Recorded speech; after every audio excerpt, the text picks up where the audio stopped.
Welcome to the MPG podcast, where your host John Graybeal talks racing, driving, training, and cars with Team Stradale driver Jordan Missig. And now, here's John and Jordan. Yes, no technical issues at all this week, not at all. The Missig Performance Group, the MPG podcast. Here we are, Tuesday, October 8th. Jordan Missig. This is our 10th episode together, John. 10th episode? Whoa. This is our 10th. That's pretty cool. That's pretty cool. I guess I hadn't had my numbers all squared away, but I'm having a blast. Yeah. How are you today? Oh, I'm having a great time. I'm doing fantastic. How are you, John? I'm pretty good. Sitting here in Philadelphia. On my way back tomorrow, though. Back in in another hotel. Tomorrow. Another hotel. That's right. Yeah. Yep. So, what's going on with you? Nothing too much. Had an off week last week, so it was just kind of actually got the time to relax for the first time in quite a while. So about a week break, and then I'm going to be traveling these next 2 weekends. Yeah, so what do you got going on here? So upcoming weekend here, the October 12th, 2019. What do you got going on this weekend? Well, at the Autobahn, we have the kart race that Saturday night. I am not going to be participating in that. I'm going to be actually down in Talladega for the NASCAR race. Oh. So that's where I will be down for the weekend. That's right. So that's pretty exciting. So when do you usually get there? Do you usually get there on Friday? Normally, we just take the motorhome down there, and we'll travel down there on Wednesday. My parents are leaving, and then they'll get there on Thursday. That way, we're there for the weekend, which is Friday, Saturday, and Sunday, and then come back and take the 2 travel days, which will be Monday and Tuesday to come back. But this time around, since I'm in school, and school's taking a lot this year, I am actually flying down after my classes on Friday for the weekend, and then I'm on break the following weekend after that. So I will be coming back with my parents on Monday and Tuesday. Oh, okay. So you're flying down and coming back. Okay. Mm-hmm. Yeah. What's the closest airport to Talladega down there? I think Birmingham. Birmingham is the closest. Yeah. All right. Very cool. I've been into Birmingham it's about a few times. Yeah, it's about a 45-minute drive from the track. Okay. Cool. So not too bad. That sounds good. Who are you rooting for this weekend? I am rooting for anybody in a Hendricks Chevrolet. So that would be either Chase Elliott, Alex Bowman, William Byron, or Jimmy Johnson. Okay. All right. Cool. Any of those 4 guys. That's who I'll be rooting for. Nice. Excellent. Well, great. Have a great time at down there. We've got a action-packed weekend also. So we'll try to be in 2 places at once. Oh yeah. So you got a way to get Mitch back and forth to the St. Louis track and then back up to here? Yeah, so my son's racing in St. Louis in the morning on Saturday, and I've thought about it, trying to get a pilot or somebody to fly him in, but then I got to get him from the airport in Joliet down to the track and during the race that my wife and daughter are going to be racing at. So we're just going to load up as soon as possible from St. Louis and start driving north, and maybe we'll make the final. I can't tell if we're going to or not, but can't guarantee it, but you got to try to make do if you can. Yeah, we're going to try. It depends on traffic and everything else, but we're going to drive until we can't make it, I guess. So hopefully we will. I don't know. Hopefully we will. We'll just have to see how it all goes. It's going to sound like a long day for you guys. It might be, but we're going to give it a shot.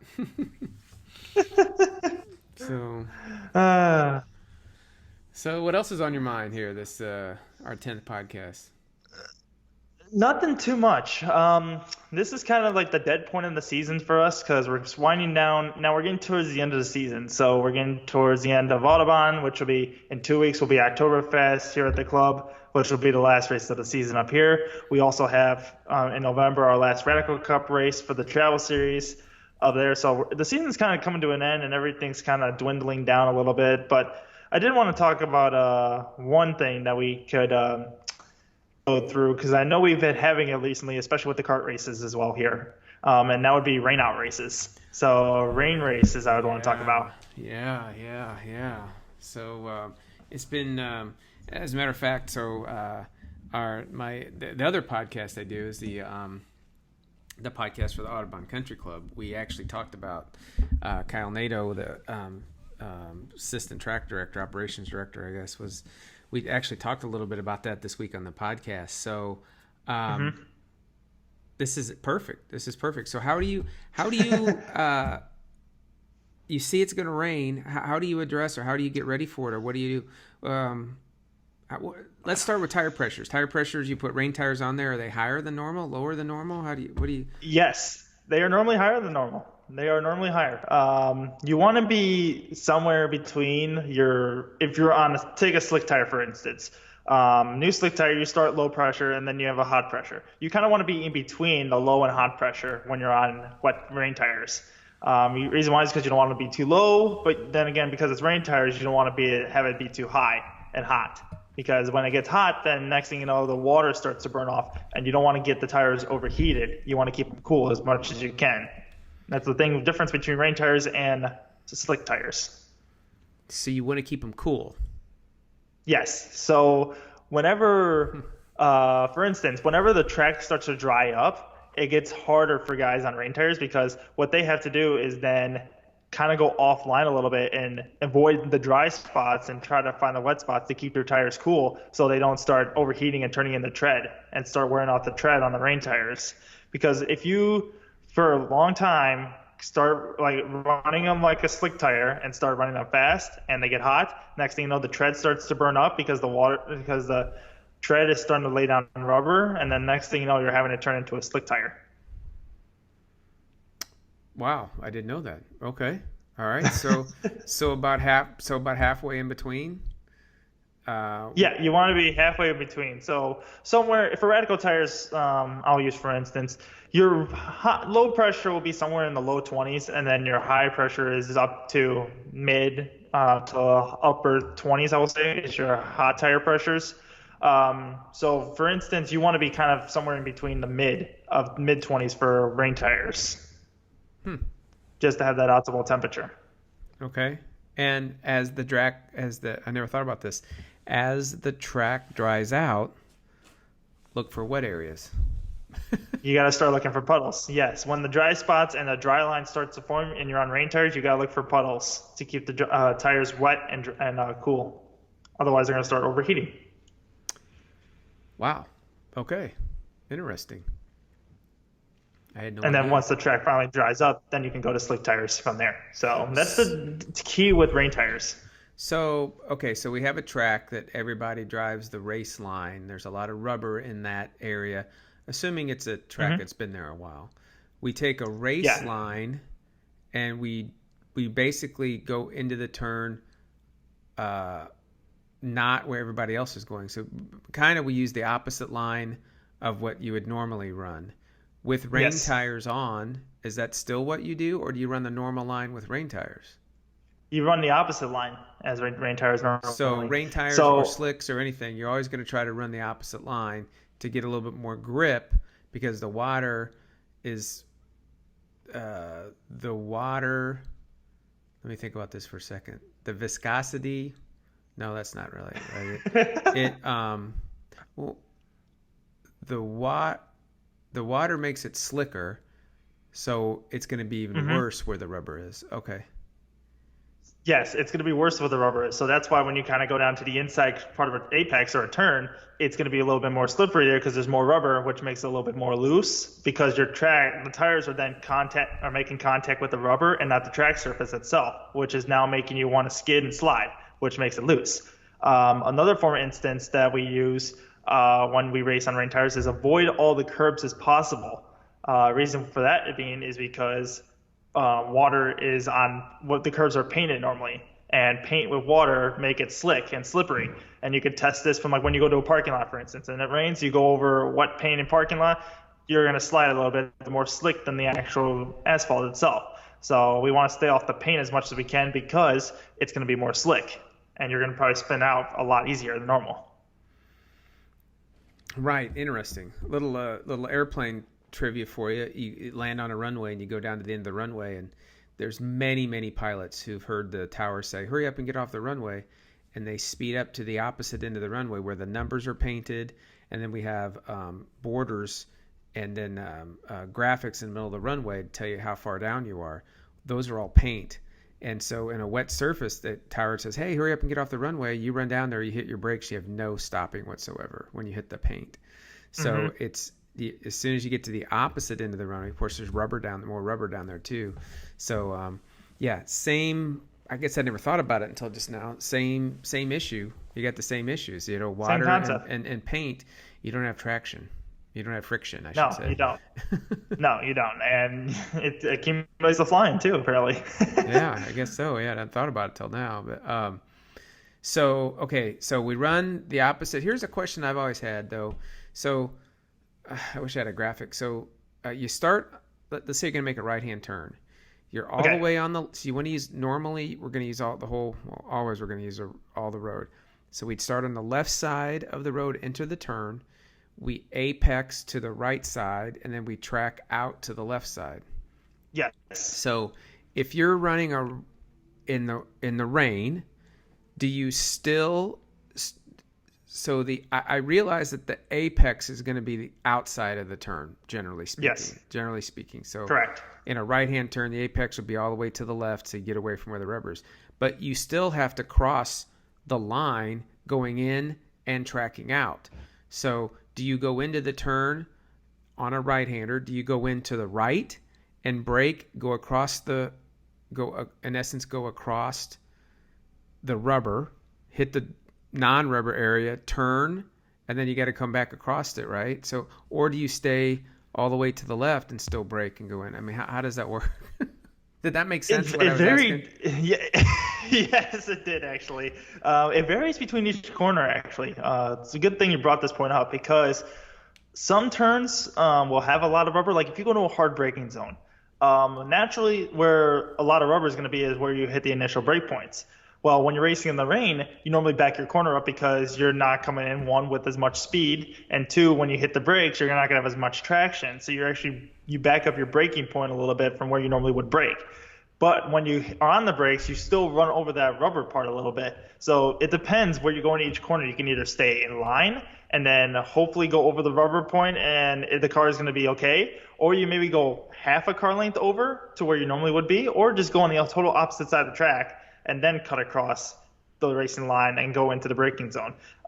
Generally for me, when we race on South Track here at Audubon, it's a long straightaway into a 90-degree right-hander.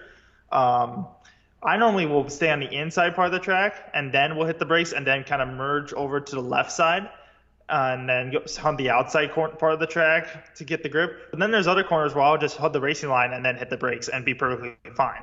So it varies between each corner on how you take it. I think taking the normal racing line will generally work. So I don't think there's really anything to it. The only thing that's different is that I like to point out is if the reason why you should go offline is maybe if there's a bump where you're hitting the brakes at. That will upset the car and immediately lock the tires up when you go into a bump over when you hit a bump in the braking zone on your initial brake point. That really locks up the tires because you are upsetting the chassis and you're upsetting the tires and the car itself, and it just generally locks up like almost the instant moment you hit the brake pedal. Yeah, okay, that makes sense. Yeah, and it's exacerbated, made worse because of the lack of friction that your tires are generating, or I guess it's generating, I'm not sure about that your tires have when you go into the braking. Okay, all right, interesting. So you're racing a Radical, which is an open cockpit. Yes. There's no windshield. There's no windshield wipers. No, your windshield wiper is either a towel, a microfiber towel, if you could somehow keep it between your legs or in your seat and reach for it in the middle of a race, or you just have to use your hand and just wipe your visor off of where you're going. But then sometimes it smudges it up, which could be good or bad for you. Do you use tear-offs when? I do. I use tear-offs. I normally have 3 to 4 tear-offs per race on my helmet. Tear-offs can generally lurk. They normally work for when bugs and stuff and all this other debris and stuff gets on your visor. And water just kind of goes off pretty easily. And if you do a tear-off with water on it, it really doesn't make much of a difference at all. So tear-offs are basically clear plastic across your visor. and you can. And so if a bug hits it, you can tear it off, and now you throw that away. And It basically is you have like a new visor. and it's a new visor underneath of it, and so 3 or 4 of those. You see them in motorcycle racing a lot. It's real prevalent because you can see the motorcycle rider. It's not necessarily in a car, so you don't see it. So you can see the motorcycle guy reach up and tear each one of them off. There's a couple different designs or different technologies they use. That You see it a lot in NASCAR too when they do their pit stops. They have like you look on their windshields and they're color coded with like little pieces of tape, and they have like 8 to 9 tear-offs for their whole race. And every time they do a pit stop, you'll see one crew guy go over the wall, do a tear-off, and that's all he's able to do with the car. Oh, really? And just do a whole tear-off on the windshield. Yeah, for the pit stops. Yeah, it's on the windshield. I didn't know that. Interesting. I didn't know it was on cars, but that makes perfect sense, right? Mm-hmm. Yeah. Okay. So tear-offs aren't going to help you in the rain. Not really. No, they never really do. They just kind of make it a little bit worse, if anything. So are your arms in the Radical? They're kind of like manacled in, right? They're kind of like. We have what we call arm restraints, which we put them in our forearms, so they go through the wrist and hug it around the forearm, around here, around our elbow area, and then they have a little strap that comes underneath, and we tie it to our seatbelt that goes over our shoulder, and then tie it put our seatbelt through the little hole that has, and then we just clamp it into our seatbelts. So they're right with the seatbelt itself. Oh, okay, and that's basically so in a wreck or something, your arms don't go flying everywhere. Kind of. Say the car magically flips over and everything, and you're flying through the air. Instead of having your arms flail up in the air and like you're on a roller coaster or anything, they'll be tethered down to the car so that it doesn't go flying up. Okay, and then you get out of them, so you just release the seatbelt, and then your arms are free again as you get out. So if you get out of the car in a hurry, the arm restraints come with you? Yes. So say the car's on fire or something, you need to get out of the car quickly. You just unlatch the seatbelt, and the next thing you know, everything's done. You just got to move the seatbelt out of your way, and you should be able to get out, and your arm restraint should be still on the side of on your arms. Okay. And then how do you do you stay dry? Do you put like a rain suit on over your race suit? When you're karting, yes, because you're more exposed when karting. So normally people just wear a rain suit because water it throws everywhere, and it does get a little wet when you're karting. In the Radicals itself, some water could drip through. Depends if you go through like puddles or anything. So maybe around your leg area you can feel wet. But normally when you're driving, no, you don't get really wet that much. Only when it starts downpouring and you're sitting still, you'll really get soaked and wet. But when you start racing and start driving in the Radicals, no, you don't really get wet too much. Oh, okay. So that I didn't realize that. I thought you might be soaked by the time you get back. You'd think, but I think most of it has to do with because you're going so fast, it dries pretty quickly. I think with the airflow that's going through the car and everything. So I think it just dries on your suit very quickly. All right. Yeah. Interesting. Okay. Well, what else do we need to know about rain racing? Rain racing itself, there's 2 more things I'd touch on. One is braking and puddles are never a good combination. Okay. As you can tell from street cars, hydroplaning. Yeah. There's times where you can hit the brakes. You never want to go through a puddle at all when you're on the track, either when you're in the gas or on the brakes, because you can be on the gas, and the next thing you know, you're going to lose traction in your car. Your rear end tires are going to start spinning, and then your RPMs are going to go up, and you're like, what the heck just happened? And the next thing you know, you could be spinning. Under braking, it's going to lock your tires up a lot easier. Most of the cars that we race don't have ABS lock brakes, so you're not going to have anti-lock brakes. Your tires will lock up, and then if they lock up, you will slide forever. So generally, when you go over a puddle, what I normally do, if I have to go over a puddle, I will brake initially early, hit all my brake pressure early, and then if I go over a puddle, I will release the brake pressure and just glide over it, and then get back on the brakes once I'm done. Okay. So I will normally glide over puddles of water if I have to. I will glide over them just to keep the control of the car in my hands. Oh.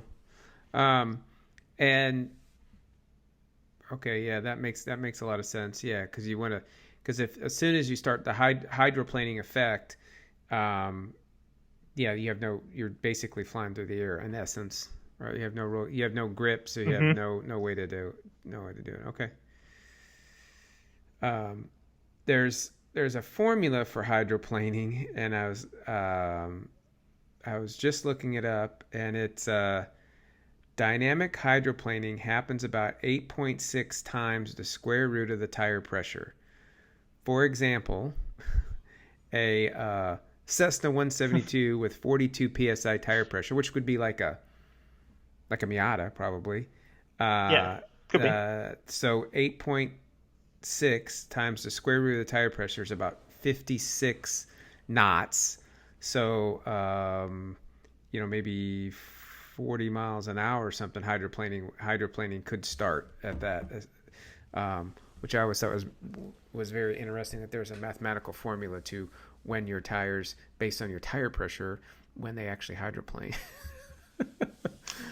Well, now I know the formula of hydroplaning. Interesting. You said you had one more thing. So one more thing is that when you get back to the gas coming out of a corner itself, you want to ease your way into the throttle. You never want to mash the gas getting back to the throttle like you're racing on slicks, because easily your tires are going to start spinning. And you never want to get back to the gas quickly while you're turning the car itself. When you're in a corner, you want to always ease into the throttle itself when you're turning. Whenever you're in a straight line, you could be a little bit more aggressive. But when you're turning, you're more likely the rear tires are going to give out more because you're giving more weight transfer to the one side of the car. So the rear tires are going to want to spin more, and that could cause you to get wheel spin, and next thing you know, the car can get sideways on you, and then you have a wheel full. Yeah. So, getting back in the throttle is very easy. And then when you're racing in the rain, the higher you go on the track in each turn, the more grip level there will be. And testing the grip level here and there is the key point to being fast. Whoever's going to be able to find the grip level and be able to test the grip level and find the limits of the grip level will be the fastest person there. You can go into a corner cautiously, yes, but then there's going to be some guys who will go into a corner and have the confidence to know that the car will stick. There are some cases to where, yes, you can almost go like you're driving in slicks, but then there's some cases where you got to take it easy, put the brakes on a little bit, and understand that you're actually driving in the rain and the car can step out on you. Wow. Yeah. So easy in, find the grip, easy out, and there you go. That's the secret, right? Yep. So the right tire pressure, the right line, the right entry, the right apex, and the right track out. Wait a minute. That's like normal. And there's one more thing that you just... Yeah, there's one more thing that you actually brought up to my mind, and that is, of course, setup.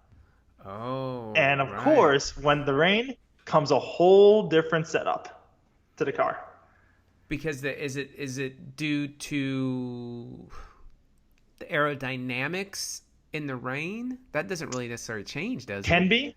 Well, no, it doesn't. But what you want to do is to the suspension, and normally what you want to do is try to soften the car as much as possible when you're racing in the rain, suspension wise. You don't want it all hard and everything and stiff. You want it to be as soft and flexible as can be. And then sometimes you can, if you want to do some aerodynamic change, you put more downforce into it than normal just to have more braking power. Okay.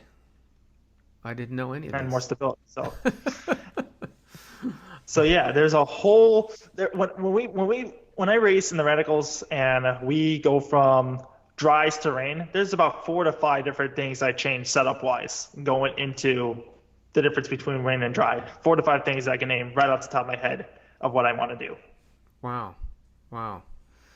Well, you have it under control, and I think that's why you're so good.